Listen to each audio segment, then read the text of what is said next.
morning. Today we are going to talk about snowballs. So snowballing is when you take a square of fabric like this.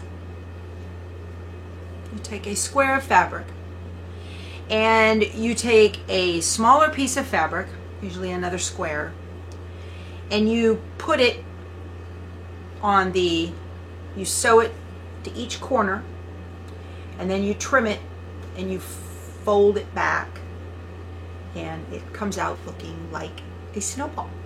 Okay? This can be one of the most frustrating and infuriating blocks to make, to me, because it took me a long time to figure out how to get it right. It seems like a very easy thing to simply make a line on the back, sew on the line, trim it, fold it over, make it work. Invariably, they'll come out short, they'll come out too long, they need trimmed, they come out wonky, whatever reason. And it took me a little while to figure out how a term in the garment sewing world called turn of cloth makes a difference when you snowball a block. And turn of cloth, if you think about it, so when we've got this square of fabric, and when you fold it in exactly in half to a diagonal like this, okay? So now we have a bias right here because it will stretch. That's where your trouble comes in. So this part right here on this very, very edge, this is called turn of cloth in the garment sewing world. See how that stretches? Yeah. That is turn of cloth. That stretch and the turn of cloth will create a problem for you when you're trying to snowball a block. It is this very edge right there. So it took me a little bit to figure this out, but the way I have learned to do this, and it seems to work for me every time. I know there's a lot of different ways to do this, but this just kind of works in my brain, and this is what has managed to work for me. So I'm going to point the camera down onto my lap, and I'm going to show you what I'm talking about. So you want half diagonally to make up a corner you're about to trim off on a block. I put my ruler exactly on one tip and the other tip. When you do that, and then you draw a line, see how that tip wants to move? You got to hold the ruler really tight. And you draw a line.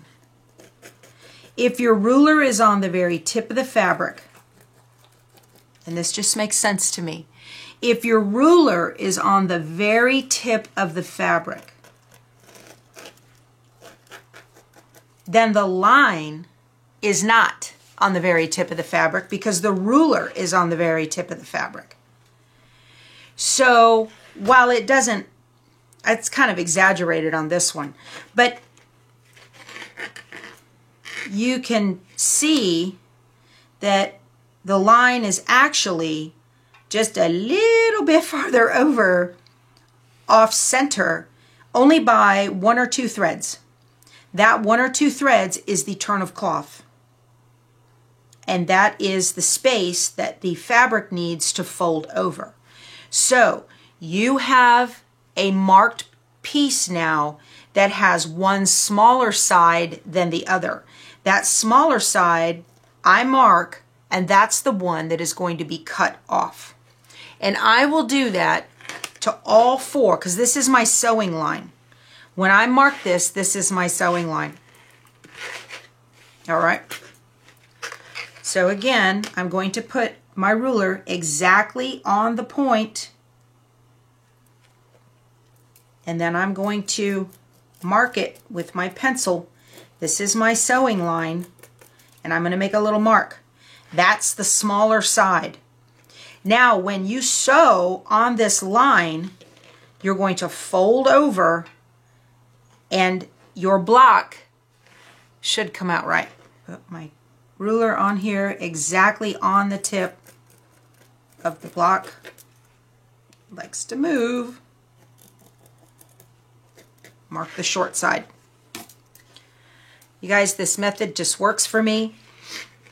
I'm certain you guys learned other ways because quilters don't talk about turn of cloth. Quilters have a different language than garment seamstresses. But because I cut my teeth making garments first before quilting, this method just works for me. All right, so now the way this works is I'm going to take my square face up.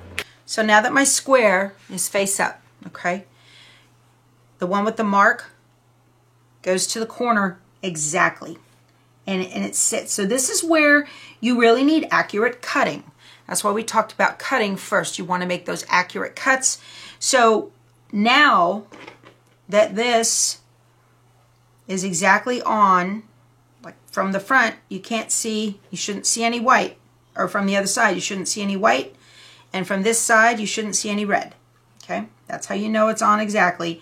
And then you want to sew on this line right here, and then you're going to trim 1/4 inch away from your sewing line, and when you fold this over, it should recreate a perfect corner like that. So let's go to the machine and do that. This block right here, this is a test block, this isn't exact. This block right here is 5.5. And when we get done, see how it matches? It's right there on that. This block is 5.5. And when we get done, it should still be 5.5. Okay? So I'm going to put the marked corner, the marked side goes to the outside because that's the piece we're going to cut off.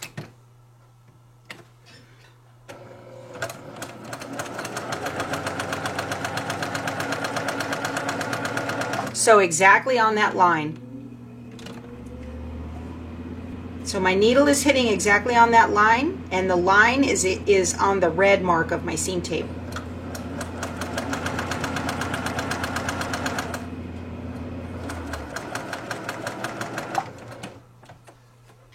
And the idea is, once we trim these up, the block should still be 5.5.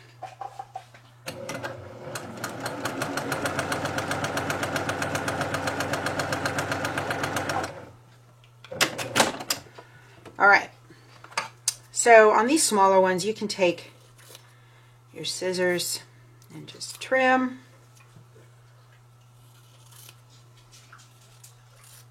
It does not matter that it's not exactly 1/4 inch. You don't need to get all wound up about that.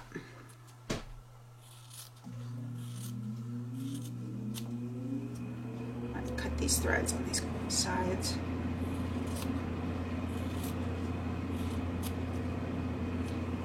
All right, so now we're going to go press this using the same pressing techniques and make sure we get a 5.5 inch block. So normally you would not use a pencil on white fabric, but I did that so you guys could see. Okay, now again, finger press, it's hot, finger press it back. I need a firmer surface.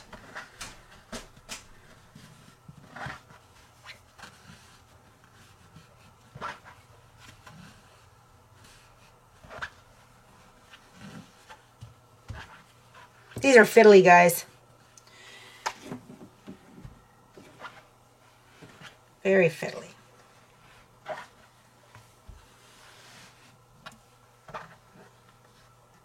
Ooh, I switched a bit. No good.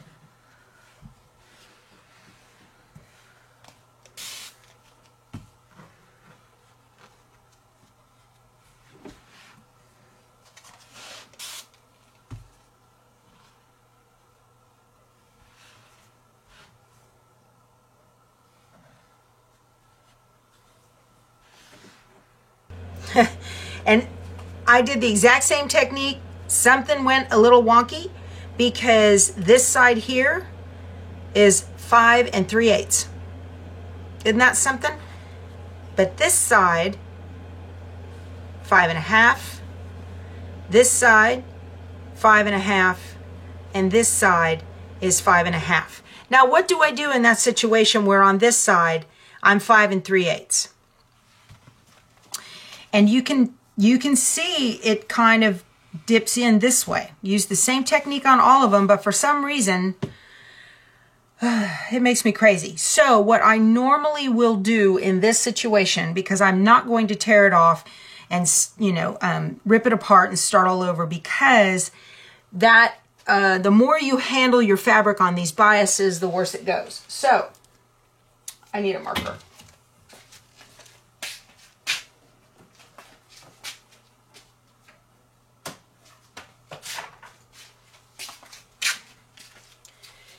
Many times what I will do in this situation is make myself a reminder mark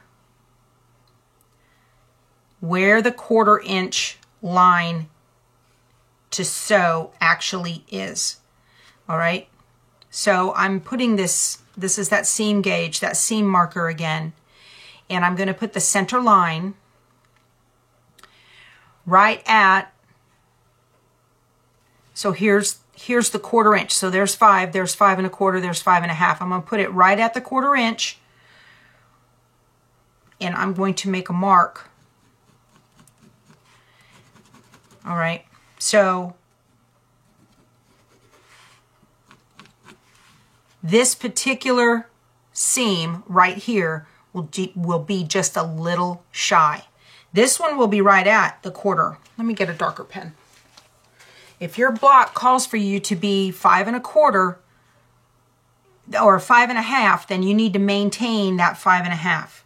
And so here is the 1/4 inch up on this end. That's going to be our seam line. And then now I'm going to mark the 1/4 inch as well here. This is where, now that's not a 1/4 inch right there, okay? I'm going to put this where you can see it. Put it here. So here's a 1/4 inch to sew here. This is shy 1/8. But that's okay, because when I go to sew this, I know I need to, and I'll use a pen that doesn't iron away. I'll just make myself a tiny little mark inside the seam allowance that tells me you need to sew just a little bit shy on this one. So when I do sew the blocks together, I'm going to maintain that 1/4 inch seam allowance. I hope that makes sense. It's kind of gaming the system and fooling the block a little bit, but y'all, I don't know why. Sometimes that just happens. Yes, I own a shirt that does not have quilt sayings on it.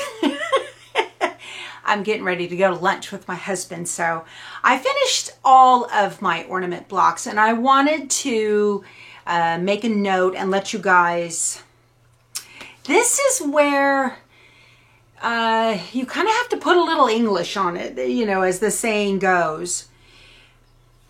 All 4 of my sides are the correct length according to the pattern. So I know my block is the right size, but if you, as far as length goes and width, but if you look at the square when it is on a cutting mat, and I can't show you exactly, because then you'd know the size and I can't give away the pattern for those who haven't purchased it.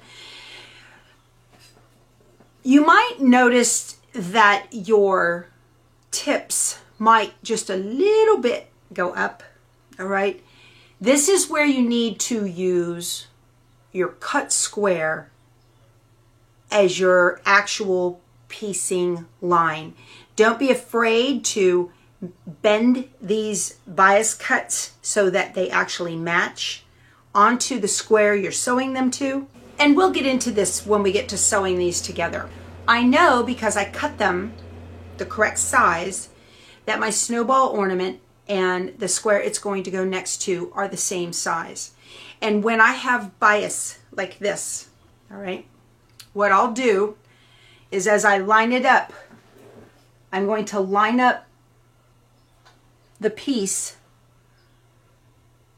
to the edge of the ornament. And when I line it up to the edge of the ornament, this is hard because let me I can't point it down. It's hard. This is okay, so the edge of the ornament is the actual size that this needs to be, okay? So I'm going to line up the piece that goes next to it on the edge of the ornament, not on the edge of the snowballed triangle, because the snowballed triangle is wonky. Line it up on the edge of the ornament and then match the corners, but the edge of the ornament needs to line up with the edge of the square behind it. Okay. That's how I'm going to sew it. This is going to be the edge right here that is going to mark my 1/4 inch seam, not up here, because they can get wonky. When you put this under the foot, you want to pull it and make sure that this stays straight, not this. I hope that makes sense.